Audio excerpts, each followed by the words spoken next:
আসসালামু আলাইকুম রহমতুল্লাহ। সম্মানিত সাংবাদিক বন্ধুগণ, আপনাদেরকে স্বাগত জানাচ্ছি আজকের এই প্রেস কনফারেন্সে জরুরি সংবাদ সম্মেলনে।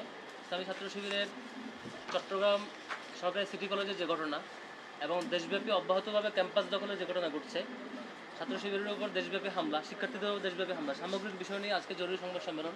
বিশেষত আজকে চট্টগ্রামে যে ঘটনা ঘটেছে, শিক্ষার্থীদের উপর আক্রমণ, ছাত্র শিবিরের শিক্ষার্থীদের উপর আক্রমণ এবং শিক্ষকদের উপর আক্রমণের প্রেক্ষিতে ছাত্র শিবিরের বিক্ষোভ মিছিলে অতর্কিত সশস্ত্র হামলা এবং সন্ত্রাসী হামলার ছাত্রদলের যে ঘটনা ঘটেছে ছাত্রদল কর্তৃক, সে ঘটনার সামগ্রিক বিষয়ে কথা বলার জন্য আজকে প্রেস কনফারেন্সে উপস্থিত হয়েছেন ইসলামী ছাত্র শিবিরের কেন্দ্রীয় সভাপতি জনাব নুরুল ইসলাম এবং সেক্রেটারি জেনারেল সিবগাতুল্লাহ সিবগা।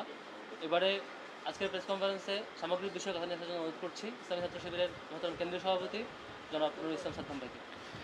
আউযুবিল্লাহি মিনাশ শাইতানির রাজিম, বিসমিল্লাহির রহমানির রহিম। জাতির জাগ্রত বিবেক, সাংবাদিক বন্ধুগণ, প্রিয় উপস্থিতি, আসসালামু আলাইকুম রহমতুল্লাহ। আজকে এক বিশেষ উদ্ভূত পরিস্থিতিতে আপনাদেরকে তাৎক্ষণিকভাবে আমরা আমন্ত্রণ জানিয়েছি। আপনারা ইতিমধ্যে লক্ষ্য করেছেন, বর্তমান ইলেকশন ইঞ্জিনিয়ারিংয়ের মধ্য দিয়ে ক্ষমতায় আসা বর্তমান সরকার ক্ষমতায় আসার পর থেকেই ক্যাম্পাসগুলোতে তাদের দখলদারিত্ব প্রতিষ্ঠা করার জন্য দেশের গুরুত্বপূর্ণ প্রতিষ্ঠানগুলোকে ইতিমধ্যেই কোনো ধরনের নোটিশ ছাড়া, কারণ ছাড়াই তাদের মদতপুষ্ট বিএমপির পোস্টেড নেতাদেরকে সেখানে ভিসি করা হয়েছে, প্রভোস্ট প্রক্টর চেঞ্জ করা হয়েছে, প্রশাসনিক দপ্তরগুলো রেডিক্যালি রদবদল করা হচ্ছে। বাংলাদেশ ব্যাংক থেকে শুরু করে আর্থিক সকল প্রতিষ্ঠানগুলোকে নিজেদের করায়ত্তে করার জন্য দলীয় নেতাকর্মীদেরকে সেখানে নিয়োগ দেওয়া হচ্ছে। ইসলামী ব্যাংক থেকে শুরু করে অন্য অন্য ব্যাংকগুলোকে দখল দেওয়ার জন্য নানাভাবে চক্রান্ত এবং ষড়যন্ত্র, পাশাপাশি নিজেদের দখলদারিত্ব, সেই দলীয়করণ, পুরাতন সেই বন্দোবস্তের দিকে বর্তমান সরকার অত্যন্ত নির্লজ্জভাবে প্রবেশ করেছে।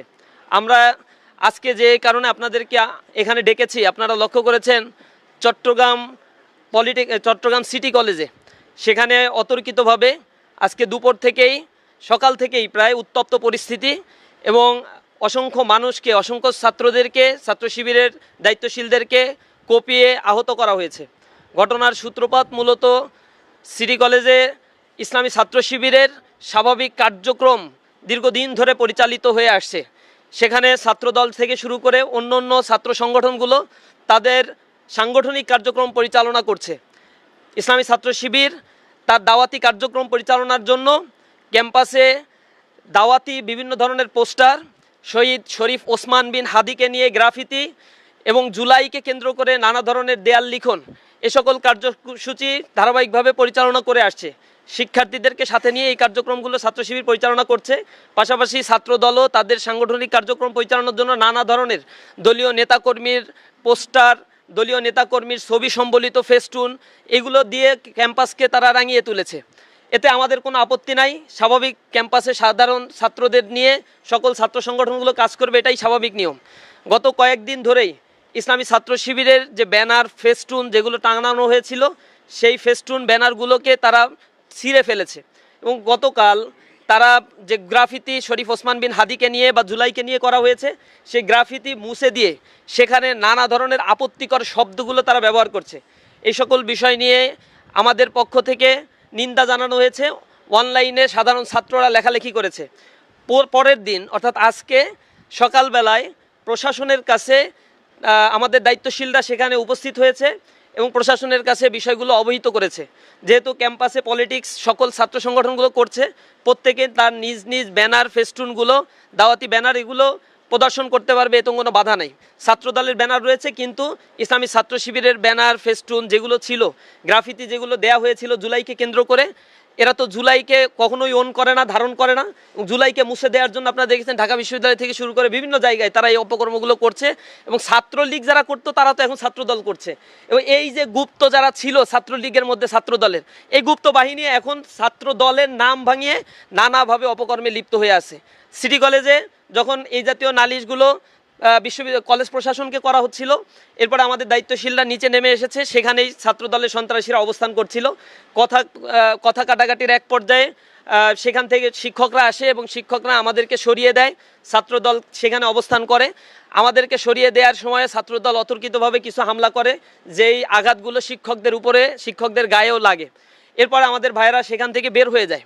গেটের পাশেই বহিরাগত ছাত্র দলের সন্ত্রাসীরা অস্ত্রশস্ত্র সহ অবস্থান করছিল। এখানে আমরা ছবিতে আপনাদেরকে দেখাবো, সেখানে তারা আমাদের উপরে হামলা করেছে। আমাদের 5-7 জন ভাই সেখানে আহত হয়েছে। শিক্ষকরা যারা এখানে ঠেকাতে গিয়েছিল তাদেরকেও লাঞ্ছিত করা হয়েছে। আমাদের উপরে আঘাত এবং শিক্ষকদের উপরে আঘাতের প্রতিবাদে বিকেলবেলা আমাদের একটা বিক্ষোভ মিছিল কর্মসূচি দেওয়া হয়েছিল। কলেজের সামনে থেকে আমাদের ভাইয়েরা বিক্ষোভ মিছিল এবং এই হামলার নিন্দা জানিয়েছিল। আমরা কোনো ধরনের পাল্টা হামলা বা তাদের উপরে আক্রমণাত্মক অবস্থান আমরা দেখাই নাই। কিন্তু এই মিছিলে পেছন দিক থেকে সন্ত্রাসীদের, ভাড়াটে সন্ত্রাসীদেরকে নিয়ে আসে, যাদের হাতে ক্রিচ ছিল, তারপর রামদাও ছিল, অস্ত্র সহ তারা আমাদের ভাইদের উপরে হামলা করে।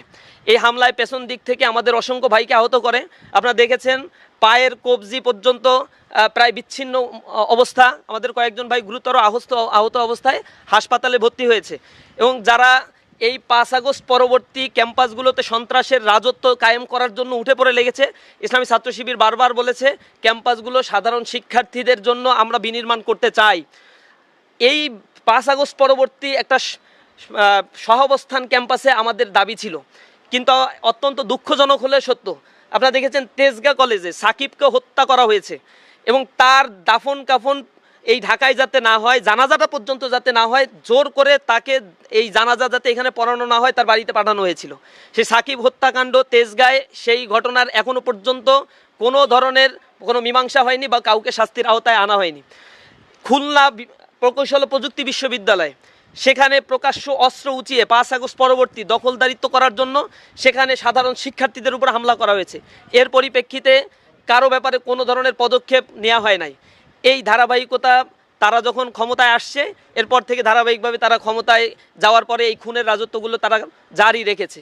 ইতিমধ্যেই গত 2 মাসে বিএনপি ক্ষমতায় আসার পরে, শপথ নেওয়ার পর থেকে 31 জনকে শুধুমাত্র বিএনপির নেতাকর্মীরা হত্যা করেছে, যার জন্য একজনকেও এখন পর্যন্ত গ্রেপ্তার করা হয়নি। প্রায় 100-এর কাছাকাছি ধর্ষণের ঘটনাগুলো ঘটেছে, বিভিন্ন পত্রিকাগুলোতে আসছে। চাঁদাবাজি, ছিনতাই, লুটতরাজ, দখল বাণিজ্য, ঘেরবেরি দখল, পুকুর দখল, এগুলো নিত্য নৈমিত্তিক একটা ব্যাপার। এ ব্যাপারে প্রতিকার চাইতে আসলে জনগণের মামলা নেওয়া হচ্ছে না, তাদেরকে হুমকি দেওয়া হচ্ছে। আওয়ামী লীগকে পুনর্বাসন করছে বিএনপি, আপনারা দেখেছেন তারা নমিনেশন দিয়েছে নারীদেরকে, সেখানেও আওয়ামী লীগের নেত্রীদেরকে নমিনেশন দেওয়া হয়েছে এবং এই নমিনেশনের মাধ্যমে তারা প্রমাণ করেছে তারা আওয়ামী লীগের সাথে আসলে আতাত করে বিভিন্নভাবেই ক্ষমতায় এসেছে এবং তাদের বিচার কার্য, আমি গত 2 মাসের মধ্যে বিচারের দৃশ্যমান কোনো অগ্রগতি নাই। আইসিটি ট্রাইব্যুনালের প্রধান প্রকৌশলীকে সেখান থেকে বরখাস্ত করা হয়েছে কোনো কারণ ছাড়া, নিজের দলীয় লোককে সেখানে নিয়ে আসা হয়েছে, যে বিচার হয়ে গিয়েছে সেগুলো নাকি আবার রিভিউ করবে তারা। এভাবে করে একের পর এক এই দেশের মধ্যেই অরাজক পরিস্থিতি তারা তৈরি করছে। এরই মধ্য দিয়ে ক্যাম্পাসকে উত্তপ্ত করার একটা কারণ আমরা যতটুকু দেখতে পাচ্ছি, তারা রাষ্ট্র পরিচালনায় শতভাগ ব্যর্থ। ক্ষমতায় আসার পরে তেলের মজুদ আছে বলে সংসদে চিল্লাচ্ছে, কিন্তু দীর্ঘ সারিতে জনজীবন বিপর্যস্ত, 4 কিলোমিটার 5 কিলোমিটার পর্যন্ত জনগণের লাইন ধরে যায়, তারা তেল পাচ্ছে না। দ্বিতীয় একটা পরিস্থিতি তৈরি হয়েছে, দ্রব্যমূল্যের চরম ঊর্ধ্বগতিতে জনজীবন এখন বিপর্যস্ত হয়ে পড়েছে। মানুষ এখন এই পরিস্থিতি থেকে পরিত্রাণ পেতে চায়। সরকারের সমালোচনা করার কারণে ইতিমধ্যে 5 জনকে গ্রেপ্তার করা হয়েছে। এরা আওয়ামী লীগের একেবারে প্রোম্যাক্স ভার্সন, ছাত্রলীগের একেবারেই প্রোম্যাক্স ভার্সনে পরিণত হয়েছে। আমরা এর তীব্র নিন্দা এবং প্রতিবাদ জানাই। প্রশাসন যে দর্শকের ভূমিকা পালন করেছে, আপনাদেরকে একটু দেখাতে পারি। এখানে দেখেন, প্রথম যখন হামলা করা হয়েছে সকালবেলায় প্রিন্সিপালের রুম থেকে আমরা যখন বের হয়ে রাস্তায় আসা হয়েছে, আমাদের দায়িত্বশীলরা এই গেট থেকে বের হওয়ার সময় এইখানে ছাত্রদলের সন্ত্রাসীরা, বহিরাগত সন্ত্রাসীরা সেখানে অবস্থান করেছে, পুলিশ এখানে অবস্থান করেছে। আমাদের ভাইরা বের হওয়ার পরে সেখানে আক্রমণ করা হয়েছে। প্রশাসন এখানে কোনো ধরনের ব্যবস্থা নেয় নাই। আগে আওয়ামী আমলের প্রশাসন, একই রকম অ্যাটিটিউডগুলো বর্তমান প্রশাসনের দিকেও আমরা দেখতে পাচ্ছি। সরকারি দলকে অন্ধভাবে ফেভার দেওয়ার যে মানসিকতাগুলো প্রশাসনের মধ্যে এখনো পর্যন্ত রয়েছে। এরপরে অস্ত্র নিয়ে 5 আগস্টের পরে এই আওয়ামী রাজনীতি আবার ফিরিয়ে নিয়ে আসছে ক্যাম্পাসে। মির্জা ফারুক, সদস্য সচিব, MES কলেজ ছাত্রদল, তার বাড়ি নাঙ্গলকোট। এখানে আপনারা দেখতে পাচ্ছেন একেবারে ডাইরেক্ট অস্ত্র নিয়ে তারা মোহরা দিচ্ছে এবং অস্ত্র নিয়ে শিক্ষার্থীদের উপরে হামলা করছে। এখানে আছে শাহাদাত হোসেন জুয়েল, তিনি হচ্ছেন হালিশহর থানা ছাত্রদলের আহ্বায়ক। তিনি হচ্ছে এই হামলার একেবারে সামনে ফ্রন্ট সারিতে অবস্থান করছেন। সোহেল সিদ্দিক রনি, ঢাকা সিটি কলেজের ছাত্রদলের আহ্বায়ক, এই হামলার নেতৃত্ব দিচ্ছেন। আব্দুল মজিদ আব্দুল মজিদ ছোটন, সদস্য সচিব, সরকারি সিটি কলেজ ছাত্রদল, এই হামলার নেতৃত্ব দিচ্ছে।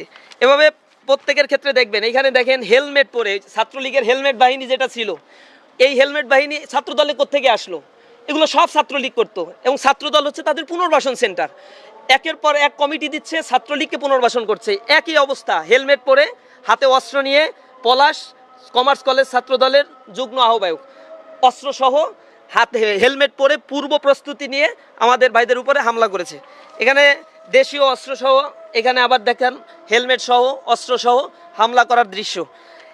ধারালো অস্ত্র হাতে বহিরাগত সন্ত্রাসীদেরকে নিয়ে আসা হয়েছে, হাতে অস্ত্রসহ হেলমেট পরিহিত অবস্থায়। অসংখ্য ছবি এরকম দেখা যাবে, তার মানে এটা পূর্ব পরিকল্পিত। এখানে ভাড়া করে নিয়ে আসা হয়েছে, ভাড়াটে গুন্ডা টোকাইদেরকে নিয়ে আসা হয়েছে ক্যাম্পাসকে অস্থিতিশীল করে তোলার জন্য। এভাবে একটার পর একটা অস্ত্রর মোহরা তারা দিয়েছে। আজকে আপনারা এখানে দেখতে পেয়েছেন ইসলামী ছাত্র শিবিরের একজন দায়িত্বশীল ওয়ার্ড সভাপতি, তার কবজি প্রায় আলাদা করে ফেলা হয়েছে, গোড়ালি প্রায় আলাদা করে ফেলা হয়েছে। তিনি এখনও চিকিৎসাধীন অবস্থায় রয়েছেন। অনতিবিলম্বে যারা এই অপকর্মগুলো করেছে, আমরা আশা করি স্বরাষ্ট্রমন্ত্রী এর ব্যাপারে যথাযথ পদক্ষেপ গ্রহণ করবেন। আমরা লজ্জিত, এই 5 আগস্টের পরে এত সহস্রাধিক রক্তের বিনিময়ে যে সরকার গঠিত হয়েছে, যে স্বরাষ্ট্রমন্ত্রী নিজে বলেন তিনি শিলংয়ে তাকে গুম করে রাখা হয়েছিল, তিনি নিজে বলেন, এটা জনগণ বলে না, বা এখন এটা নিয়ে অনেক প্রশ্ন রয়েছে। সেই স্বরাষ্ট্রমন্ত্রী, তার দায়িত্ব হচ্ছে দেশের আইন শৃঙ্খলা ঠিক করা, কিন্তু আশ্চর্যের বিষয় তিনি হচ্ছেন ডিফ্যাক্টো প্রধানমন্ত্রী হয়ে গিয়েছেন। যে কোনো ইস্যু নিয়েই সংসদে তার বক্তব্য দিতে হয়, অথচ দেশের আইন শৃঙ্খলার চরম অবনতি। আজকেও আপনারা দেখেছেন নওগাঁ এবং কক্সবাজারে 7 জনের মরদেহ উদ্ধার করা হয়েছে, এক ফ্যামিলির 4 জনকে হত্যা করা হয়েছে, কিন্তু তার কে হত্যা করেছে, কি অবস্থায়, তার কোনো হদিস নাই, কাউকে গ্রেপ্তার করতে পারছে না। জনমনে আতঙ্ক সৃষ্টি হয়েছে, রাতের বেলায় কেউ বের হতে পারছে না। এখন তেল নিয়ে প্রতিবাদ করলে তাকে গ্রেপ্তার করা হয়, ফেসবুকে লিখলে তাকে প্রতিবাদ করা মানে গ্রেপ্তার করা হচ্ছে। এরপরে হাজী দানেশ বিজ্ঞান প্রযুক্তি বিশ্ববিদ্যালয়ে স্ক্রিনশটকে কেন্দ্র করে ছাত্রদলের 2 গ্রুপে ক্যাম্পাসকে উত্তপ্ত করেছে, ক্যাম্পাসে মারামারি সংগঠিত হয়েছে। এরপরে এর আগেও আমরা দেখেছি, বিশেষ করে তেজগাঁ কলেজে যে ঘটনাটা ঘটেছে, ঢাকা পলিটেকনিকে হামলার ঘটনা ঘটেছে, নরসিংদী পলিটেকনিকে কিছুদিন আগে আমাদের প্রদর্শনী ছিল, সেই প্রদর্শনীকে কেন্দ্র করে ছাত্রদল কোনো কারণ ছাড়াই হামলা করছে। এরপরে যখন আমরা প্রশাসনকে জানালাম, বিশ্ববিদ্যালয়ের প্রশাসন যখন তাদেরকে আলাদা করে দিল, ক্যাম্পাস থেকে বের করে দিল, তার কিছুক্ষণ পরে যুবদলের সন্ত্রাসীরা আসলো, এসে আমাদের যে কয়জন ছিল অস্ত্রশস্ত্র সহ সেখানে হামলা করলো। আমাদের ভাইয়েরা প্রতিবাদ মিছিল করেছে, প্রতিবাদ জানিয়েছি, প্রশাসনকে আমরা দৃষ্টি আকর্ষণ করেছি, কিন্তু কাউকে সেখানে গ্রেপ্তার করা হয়নি। কুড়িগ্রাম পলিটেকনিকে হামলা করা হয়েছে, বিনা কারণে সেখানে উত্তপ্ত পরিবেশ সৃষ্টি করা হয়েছে। শেরপুরে হামলার ঘটনা ঘটেছে, একের পর এক ক্যাম্পাসগুলোতে হামলার ঘটনা ঘটেছে। ঢাকা বিশ্ববিদ্যালয়ে আপনারা দেখেছেন, তারা সেই গণরুম গেস্ট রুমকে আবার ফেরত নিয়ে আসার জন্য 36 জন অছাত্র, যাদের ছেলে মেয়ে ইতিমধ্যে হয়ে গিয়েছে এবং ছেলে মেয়ের বিয়ের বয়স হয়ে গিয়েছে, তাদেরকে বিশেষ বিবেচনায় হলে সিট দিচ্ছে, অথচ ফার্স্ট ইয়ারের ছাত্ররা সিট পাচ্ছে না। এটা নিয়ে প্রতিবাদ করতে গিয়েছি, ফেসবুকে তাদের যে বট বাহিনী, এই বট বাহিনী হামলে পড়ছে। ছাত্রলীগের পুনর্বাসন যেভাবে করা হতো একই স্টাইলে হলগুলোতে এই মুরব্বীদেরকে নিয়ে আসা হয়েছে, এবং যাদেরকে সিট দেওয়া হয়েছে 36 জনের অধিকাংশের অবস্থা হচ্ছে এমন যে এখন বর্তমানে প্রভোস্ট বা হচ্ছে হলের দায়িত্বে যারা রয়েছে শিক্ষকরা, তাদের চাইতেও বয়স বেশি এদের। তো এরা যখন হলে উঠবে, তাদের চোখের দিকে তাকায়, মুখের দিকে তাকায়, তো একটা কথাও বলতে পারবে না, এবং প্রভোস্ট তাদের কথা শুনতে বাধ্য হবে। এরকম অবস্থা ঢাকা বিশ্ববিদ্যালয়ে তারা করে যাচ্ছে। একের পর এক এই দখল বাণিজ্য, দখলদারি, চাঁদাবাজি, টেন্ডারবাজি করছে। ইসলামী ছাত্র শিবির বলছে 5 আগস্টের পরে ক্যাম্পাস হবে শিক্ষার্থীদের জন্য, তারা এটা মানবে না। আমরা বারবার বলছি ক্যাম্পাস শান্ত রাখতে হবে। শিক্ষার্থীরা দীর্ঘদিন পরে ক্যাম্পাসে ফিরেছে, সকল ছাত্র সংগঠনগুলো ক্যাম্পাসে তাদের অধিকার প্রয়োগ করছে, কিন্তু আশ্চর্যের বিষয় ক্যাম্পাসে একটার পর একটা পায়ে পাড়া দিয়ে ঝগড়া করার যে প্রবণতাগুলো ছাত্র দলের মধ্যে আমরা দেখছি। শিক্ষার্থীরা তাদের মিছিলে যায় না, দেখবেন এখন মিছিল করলে লোক হচ্ছে না, এটা তাদের মর্মপীড়ার কারণ। কেন শিক্ষার্থীরা তাদের মিছিলে যাচ্ছে না, গণরুম গেস্ট রুম করতে পারছে না, তাদেরকে জোরপূর্বক নিয়ে যেতে পারছে না? এবং আমার কাছে কিছু ইনফরমেশন রয়েছে, তাদের যে সংগঠন মেইন দল যেটা বিএমপির ছাত্র সংগঠন, তো এই মেইন দলের পক্ষ থেকে বলা হচ্ছে ক্যাম্পাসগুলোতে উত্তপ্ত করতে। এর কারণ হচ্ছে রাষ্ট্র পরিচালনায় ব্যর্থতার পরিচয় দিচ্ছে, জনগণ ফুঁসে উঠছে, যে কোনো সময় রাস্তায় নেমে যেতে পারে এবং আরও একটা বড় ধরনের বিদ্রোহ তৈরি হতে পারে বাংলাদেশে। এই বিদ্রোহ যাতে না হয়, এজন্য মিডিয়ার দৃষ্টি অন্যদিকে ঘোরানোর জন্য তারা ইতিমধ্যেই ক্যাম্পাসগুলোতে উত্তপ্ত করে 2 গ্রুপের সংঘর্ষ, এই নিউজগুলো মিডিয়ায় প্রকাশ হবে। আর এদিকে তাদের যে অপরাধগুলো, তারা যে সিন্ডিকেট বাণিজ্যগুলো করছে, ব্যাংকগুলো তারা দখল করে রাখছে, জনগণের জামানতগুলো তারা দিতে পারছে না, ক্যাপিটাল মার্কেটের অবস্থা খারাপ, স্টক মার্কেটের অবস্থা খারাপ, মানে বেকারত্বের সংখ্যা দিন দিন বেড়ে যাচ্ছে, দ্রব্যমূল্যের ঊর্ধ্বগতিতে জনজীবন নাকাল হয়ে পড়েছে, একের পর এক গণবিরোধী আইন তারা বাস্তবায়ন করছে পার্লামেন্টে। যে অধ্যাদেশগুলো দেওয়া হয়েছিল তার মধ্যে দেখেছেন 20টা অধ্যাদেশ ইতিমধ্যে তারা সেটাকে ল্যাপস করে দিয়েছে। এই 20টা অধ্যাদেশের মধ্যে গুম প্রতিরোধ প্রতিকার অধ্যাদেশ রয়েছে, মানবাধিকার অধ্যাদেশ রয়েছে, ব্যাংক রেজুলেশন অধ্যাদেশের মানে হালকা সংশোধন করে পুরাতন ফ্যাসিবাদকে পুনর্বাসনের জন্য একটা আইন তারা আবার করে দিয়েছে। গণভোটের রায় বাস্তবায়নের ক্ষেত্রে গড়িমসি দেখছি এখন পর্যন্ত।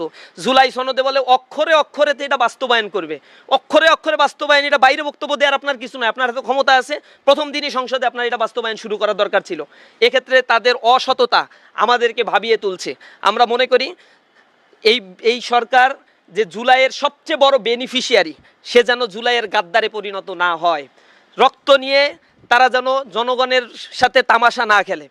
জুলাইয়ের শহীদদের উপরে দাঁড়িয়ে লন্ডন থেকে ফেরত এসে রাজনীতি করার সুযোগটা পেয়েছেন, মায়া কান্না করেছে আপনাদের রাজনীতির মূল নেতারা, যারা এখন বড় বড় মন্ত্রী হয়েছে, যারা বলেছে 72-এর সংবিধান ছুঁড়ে ফেলে দিতে হবে, তারা এখন 72-এর সংবিধানের জন্য মায়া কান্না করছে। আপনাদেরকে বুঝতে হবে জনগণের যে রায়, এই গণ রায় যদি আপনারা না মানেন, গণবিস্ফোরণের জন্য আপনাদের অপেক্ষা করতে হবে। বেশি দিন সময় পাবেন না, এখনো পর্যন্ত লাইনে ফেরত আসেন, ক্যাম্পাসগুলোতে উত্তপ্ত করবেন না। ক্যাম্পাসগুলোতে আমরা চাই সকলের সহাবস্থান থাকুক। ক্যাম্পাসের ছাত্র সংসদগুলো, যেই ক্যাম্পাসগুলো তো হয়েছে, ছাত্র সংসদের পক্ষ থেকে আমরা কোনো শিক্ষার্থীর গায়ে একটা ফুলের টোকা পর্যন্ত দিতে দেই নাই। আর আমরা কোনো দখলদারিত্ব বাণিজ্য বিশ্বাস করি না, চাঁদাবাজিতে বিশ্বাস করি না। কেউ এটা করলেও ক্যাম্পাসের আশেপাশে আমরা এটা করতে দেব না। আমরা যখন আমাদের কথাগুলো বলেছি, ঢাকা বিশ্ববিদ্যালয়ে আপনারা দেখবেন আমাদের ভিপি, জিএস, এজিএস থেকে শুরু করে যারা ছাত্রদের ম্যান্ডেট পেয়ে নির্বাচিত হয়েছে, কেউ হলে থাকে না, রেগুলার তাদের সিট নাই। আমরা বলেছি যেদিন তাদের রেজাল্ট প্রকাশিত হবে মাস্টার্সের, সেদিনই তাদেরকে হল থেকে বের হয়ে আসতে হবে। আলহামদুলিল্লাহ আমাদের দায়িত্বশীলরা আমরা সেই কমিটমেন্টগুলো রক্ষা করছি এবং ক্যাম্পাসকে শিক্ষার্থীদের হাতে তুলে দেওয়ার জন্য আমরা বদ্ধপরিকর। আমরা আশা করি সরকারের বোধোদয় হবে, তারা তাদের এই সন্ত্রাসী গোষ্ঠীগুলোকে তাদের লাগাম টেনে ধরবে। সন্ত্রাসী হামলা যেগুলো আজকে চট্টগ্রাম সিটি কলেজে হয়েছে, তার সুষ্ঠু বিচার আমরা দাবি করছি এবং অনতিবিলম্বে যে সকল সন্ত্রাসীরা অস্ত্র উঁচিয়ে তারা এই জাতীয় অপকর্মগুলো করেছে, হামলা করেছে, তাদেরকে আইনের আওতায় নিয়ে আসতে হবে এবং বিচার করতে হবে। এরা ছাত্রদল করে, এদের বয়স অ্যানালাইসিস করার সুযোগটা পাইলে আপনাদেরকে জানাইতাম। এরা কেমনে ছাত্রদল করে, আমার ভিতরে বহুত সংশয় আছে। এদের বয়স হয়ে গিয়েছে অনেক বেশি, ছাত্রত্ব কাঙ্ক্ষিত পর্যায়ের ম্যাক্সিমাম বিশ্ববিদ্যালয় কলেজের নাই, এরা এখন আসে ছাত্রদলের নেতৃবৃন্দ হয়। এই প্রজন্মের পালস তারা আসলেই বুঝতে পারছে না এবং তারা একটা ফাঁদ কেটে রাখছে বর্তমান সরকারের জন্য। এটা বর্তমান সরকার যদি না বুঝে, তাদের পরিণতি ভয়ঙ্কর হবে, যেই পরিণতিটা কিছুদিন আগেই একজন ফ্যাসিস্টের হয়ে গিয়েছে। আমরা সরকারের প্রতি উদাত্ত আহ্বান জানাই, বারবার বিভিন্ন ইস্যুতে আমরা তাদেরকে সতর্ক করছি, রাজপথের শান্তিপূর্ণ কর্মসূচি দিচ্ছি, মিছিল করছি। আমরা সরকারের কাছে সরকারের শুভাকাঙ্ক্ষী হতে চাই, দেশটা নতুনভাবে গড়ে উঠুক, এটা আমরা চাই। ইসলামী ছাত্র শিবির এক্ষেত্রে সহযোগিতা করবে, কিন্তু কোনো অন্যায় আমরা বরদাস্ত করব না। আপনাদেরকে আজকে এই সংবাদ সম্মেলনে উপস্থিত হওয়ার জন্য সাংবাদিকবৃন্দকে অসংখ্য ধন্যবাদ, মোবারকবাদ জানাচ্ছি। অল্প নোটিশের মধ্যে আপনারা আমাদের ডাকে সাড়া দিয়েছেন, এই জন্য আপনাদের প্রতি ইসলামী ছাত্র শিবির কেন্দ্রীয় সংগঠনের পক্ষ থেকে কৃতজ্ঞতা জ্ঞাপন করছি।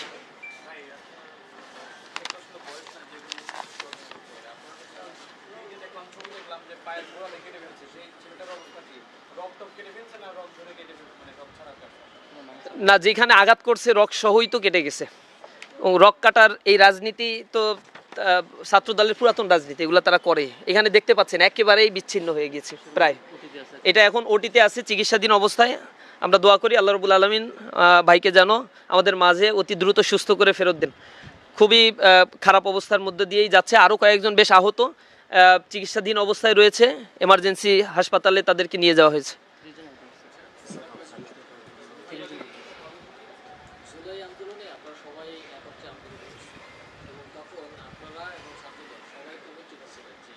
ক্যাম্পাসগুলোকে নিরাপদ রাখা এবং সাধারণ ছাত্ররা ছাত্র রাজনীতির বিরুদ্ধে অবস্থান নিয়েছে।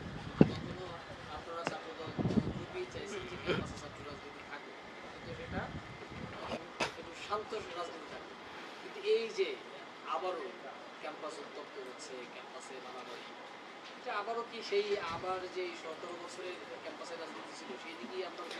জি ধন্যবাদ। আমরা আমরা আমাদের পক্ষ থেকে যতটুকু করার সর্বোচ্চ সাবমিসিভ মাইন্ডে আমরা সেটা করেছি।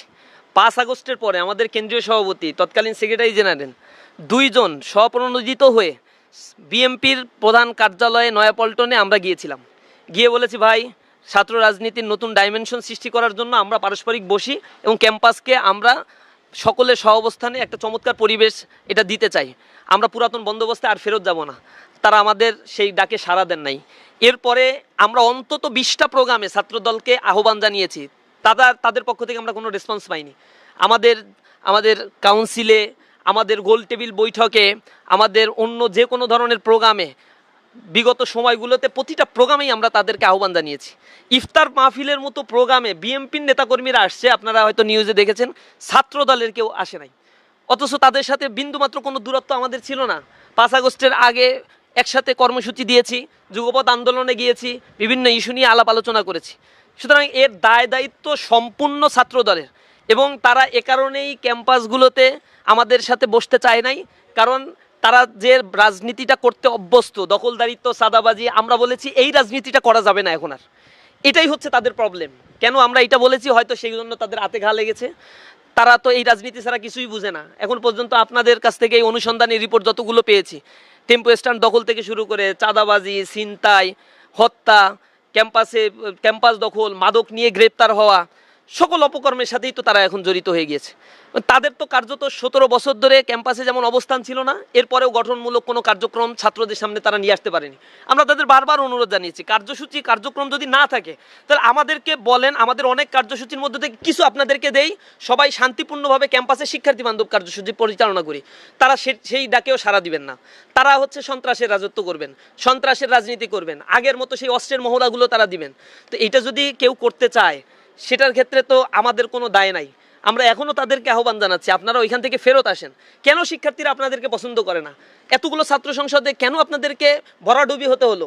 কি কারণে শাহজালাল বিজ্ঞান প্রযুক্তি বিশ্ববিদ্যালয়ের ছাত্র সংসদ নির্বাচন আপনারা চাচ্ছেন না? এখনো পর্যন্ত আমরা এই জন্য আন্দোলন করছি, ভিসির কাছে আবেদন করেছি, কোর্টকে ব্যবহার করে তারা এটা বন্ধ করেছে। বেগম রোকেয়া বিশ্ববিদ্যালয়ের ছাত্র সংসদ নির্বাচন তারা কেন চায় না? কারণ চায় না এখানেও তাদের ভরাডুবি হবে। কেন ভরাডুবি হয়? একটা ছাত্র সংগঠন কাজ করলে তাদেরকে মানুষ ম্যান্ডেট দিবে না কেন? কারণ তারা জানে আমরা যা করি এই রাজনীতি দুনিয়ার কেউ আসলে পছন্দ করে না। বর্তমান জেনারেশন তো পছন্দই করে না। এইগুলো বস্তা পচা রাজনীতিগুলো আজকে ছুঁড়ে ফেলে দিয়েছে। এখন এই রাজনীতি না করলে, তারা যে কারণে রাজনীতি করে, ওই রাজনীতি না করলে তাদের রাজনীতি কি কারণে করে? তারা তো দেশপ্রেম তাদের ভিতরে নাই। রাজনীতি করে পেট উদারপূর্তি করার জন্য, রাজনীতি করে তাদের অর্থনৈতিকভাবে স্বাবলম্বী হওয়ার জন্য। তো যখন এই লাইনঘাট সব বন্ধ হয়ে যাবে, ছাত্রদের কল্যাণে রাজনীতি, এই টার্মিনোলজি তাদের কাছে আসলে পছন্দনীয় কোনো বিষয় না। তারা বস্তুবাদী চিন্তা চেতনার জায়গা থেকেই রাজনৈতিক কার্যক্রম পরিচালনা করে। এই জায়গায় হয়তো তারা অনেক কিছু ভাবছে এবং ভাবার পরে দেখছে যে ছাত্র শিবিরের যে কার্যক্রম, তারা নিজ থেকে স্বতঃপ্রণোদিত হয়ে যেভাবে শিক্ষার্থী বান্ধব কার্যসূচি করে, এগুলোর সাথে তারা পেরে উঠবে না। এ কারণেই তারা আমাদের সাথে কল্যাণমুখী কাজে প্রতিযোগিতা না করে পেশি শক্তির ব্যবহারগুলো তারা শুরু করেছে। আমরা এটার ব্যাপারে তো বারবার তাদেরকে বলেছি এখান থেকে আমরা বের হয়ে আসি।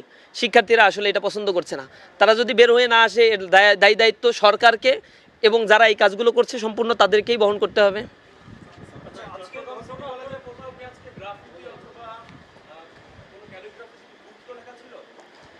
হ্যাঁ, চিটাগাং ইউনিভার্সিটিতে, ওই চিটাগাং কলেজ, চট্টগ্রাম সিটি কলেজে জুলাইয়ের গ্রাফিতির উপরে কালার করে সেখানে তারা গুপ্ত শব্দ লিখেছে।